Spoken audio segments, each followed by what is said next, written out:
Hi friends, మా second day Goa ముచ్చట్లు తెలుసుకుందాం.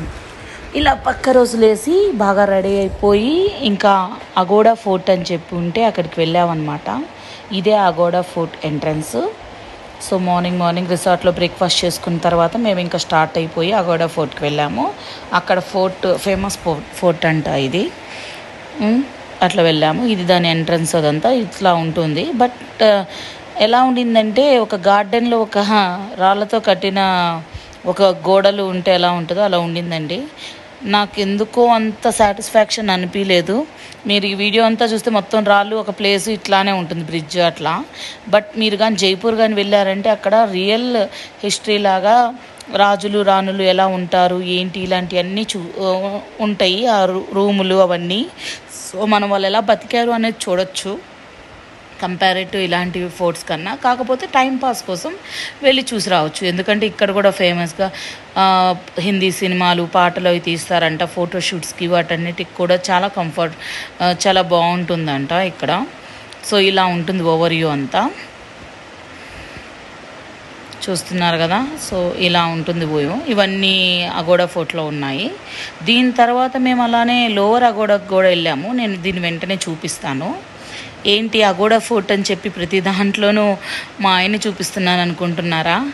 ఏం లేదు, ప్రతి ప్లేస్ కాడ తనకు ఒక పిక్చర్ తీశాను. సో ఆ పిక్చర్స్ వీడియోస్ని నేను దీంట్లో అప్లోడ్ చేశాను అనమాట. ఎందుకంటే అట్లీస్ట్ ఖాళీగా ఉండే గోడల కన్నా మా ఆయన చూపించుకోవచ్చు కదండి, అందుకోసం జస్ట్ జోకింగ్.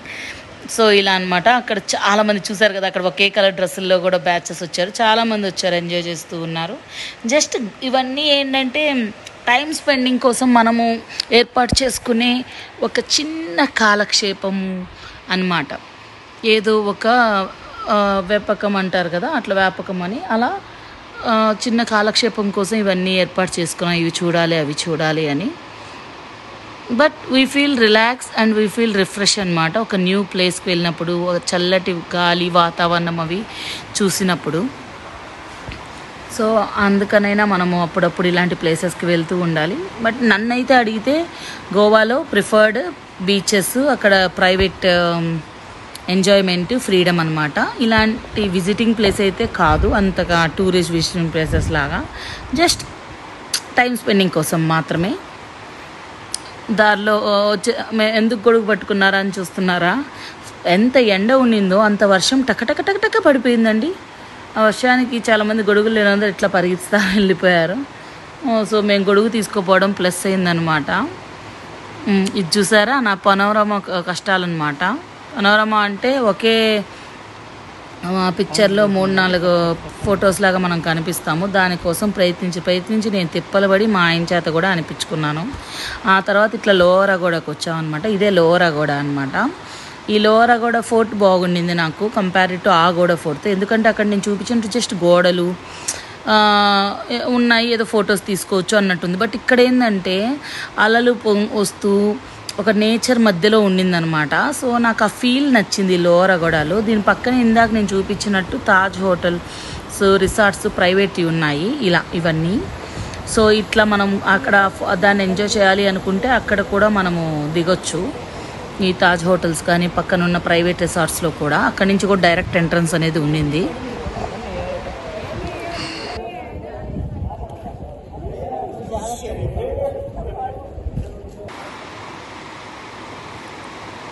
చూసారు కదా, ఆ పక్కన సముద్రము, వెంటనే గోడలాగా దానిపైన మనం ఎక్కితే కనిపిస్తూ చాలా బాగుండింది ఈ ఫీల్ అయితే మాత్రం. అట్లానే మధ్యలో జల్లులు పడుతూ ఉండినాయి, ఆ వేవ్స్ ఎక్కువయ్యి అప్పుడు అందరూ ఆ జల్లుకి ఉలిక్కి పడుతున్నారనమాట. సో నాకు ఆ ఫీల్ అయితే బాగా నచ్చింది.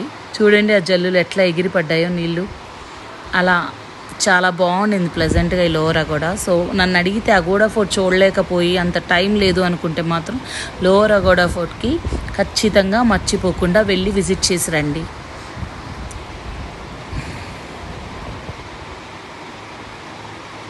దీని తర్వాత మేము లంచ్కి వెళ్ళామన్నమాట వేరే ప్లేస్కి. ఇక్కడ నుంచి కలంకటో ఏదో సంథింగ్ చెప్పారు. అక్కడ ఏంటంటే ఆంధ్ర రుచులని హోటల్ ఉందని చెప్పారు. మన ఆంధ్ర లాగా సౌత్ ఇండియన్ మీల్స్ అట్లా దొరుకుతుందని. అందుకని నేను అక్కడికి ప్రిఫర్ చేసి వెళ్ళామన్నమాట. దాన్ని ఎత్తుక్కుంటూ వెళ్తున్నాం ఈ ఏరియాలో. బట్ అక్కడ షాపింగ్ ఉంది, అక్కడ వెనకాల అక్కడ బైక్లో అద్దెకిస్తున్నారు. తర్వాత అటు సైడ్ దీనికి ఒక 800 మీటర్స్తో వెళ్తే మనకు బీచ్ కూడా ఉంటుంది. ఆ బీచ్ కూడా చూసుకొని వచ్చాం. కాకపోతే ఆ బీచ్లో మాత్రం మీరు ఏమి వస్తువులు ఎక్కువ కొనొద్దు. కంపేర్ టు అదర్ బీచెస్ అక్కడ కొంచెం తక్కువ రేట్ అని చెప్తున్నారు. బట్ కొంచెం నాకు ఫ్రాడ్గా అనిపించింది కాబట్టి మేము కూడా ఏం కొనలేదు. సో అలా అన్నమాట. ఇక్కడ కూడా నేను మ్యాక్సిమం ఏం తీయలేకపోయాను ఫుడ్ ఐటమ్స్, ఎందుకంటే compare to non veg, veg అనేది తక్కువ ఉంది. మేము కూడా జస్ట్ ఒక మీల్స్ మాత్రమే తీసుకొని తినగలిగాము. మిగతా అంతా నాన్ వెజ్ అనమాట. మన ఆంధ్ర రుచులు చూశారు కదా, అదే అనమాట హోటల్. సో పార్కింగ్ కోసం మేము హోటల్ ఆపోజిట్లో వెళ్ళి పార్క్ చేయడానికి వెళ్తున్నాం అనమాట. 50 రూపీస్ తీసుకున్నారు పార్కింగ్కి. సో అక్కడ పార్క్ చేసుకొని మేము ఆ బీచ్కి కూడా నడిచి వెళ్ళాము.